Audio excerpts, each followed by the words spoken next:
A week before my wedding, my dress vanished. My future mother-in-law smiled and said, "Don't worry, I upgraded it." She didn't know my dad upgraded something too, his will. I'm Maya. I like lists, quiet mornings, and the lace sleeves on the dress I picked with my best friend. My fiancé, Daniel, is gentle and brilliant, which is why I ignored the hurricane that is Claire, his mother. From the minute we announced our engagement, Claire inserted herself into everything: venue, flowers, guest list. She joined my vendor calls uninvited. She said "we" when she meant me. Daniel would shrug. It's just how she is. As if bad boundaries were a personality. I kept breathing, counting to 10 and saying phrases therapists teach you: "I hear your input, we'll consider it." Until the bridal shop called to confirm my final fitting, and I learned my appointment had been moved. Claire had called pretending to be me. She pulled my dress to take it for alterations. Without me, without consent, I drove to her house. There it was, hanging in a garment bag like a hostage. She opened the door with a kiss on the cheek that felt like a dismissal. "Sweetheart," she cooed, "I found a better bodice. You'll thank me." Claire refused to return the dress. "It's safer with me," she said. I called the bridal shop and switched to rush a copy of my original sleeves based on the designer's pattern. Overnight, expensive, worth it. Then I opened Dad's will with my attorney.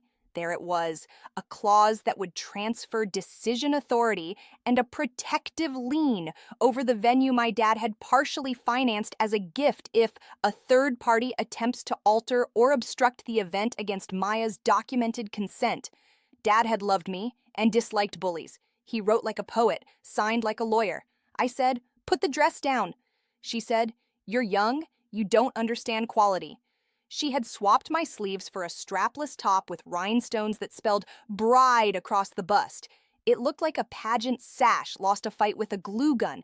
I told Daniel, expecting fire. I got fog. Can we just not fight the week of the wedding? I felt something in me go still. Not anger, clarity. My boundaries were not a group project, so I did what I do best. I made a list. Retrieve dress, secure vendor passwords, reconfirm contracts in my legal name only. Read Dad's will. Yes, really, because I remembered a clause he mentioned years ago. If anyone interfered with a major life event of mine against my consent, a conditional trust would trigger. The rehearsal dinner was at the venue, a charming brick hall Dad helped restore.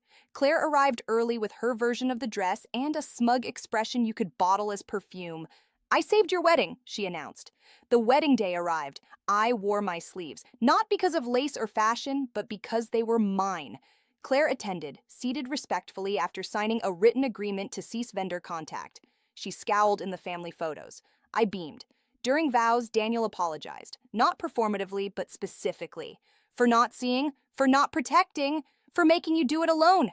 That's a vow I believe in. Dad wasn't physically there, but he was everywhere. In the brick under my feet, in the paper that protected me, in the clause that said, "Let my daughter choose her life." We danced to his favorite song. I cried once, the good kind.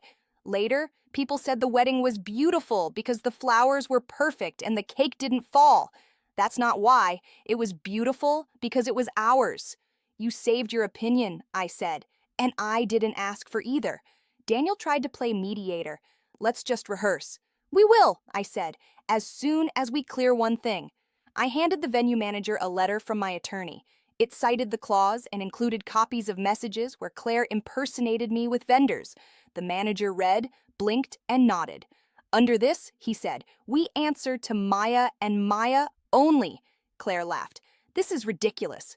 The manager turned to her. "Ma'am, if you contact staff pretending to be the bride again, we'll ask you to leave the property." Daniel pulled me aside. "You went legal?" "My dad did," I said softly. "I'm just enforcing it." For the first time, Daniel saw what I'd been living. Not a helpful parent, but a steamroller. He looked at his mother. "Mom, give back the dress." "I improved it," she snapped. "Then wear it yourself," I said. "To someone else's wedding." Claire made one last play. Tears. "I just wanted it to be perfect." "Perfect," I said, "is me choosing for me." I wasn't cruel. I was done. If this story made you root for boundaries, like the video and subscribe. New relationship stories every day.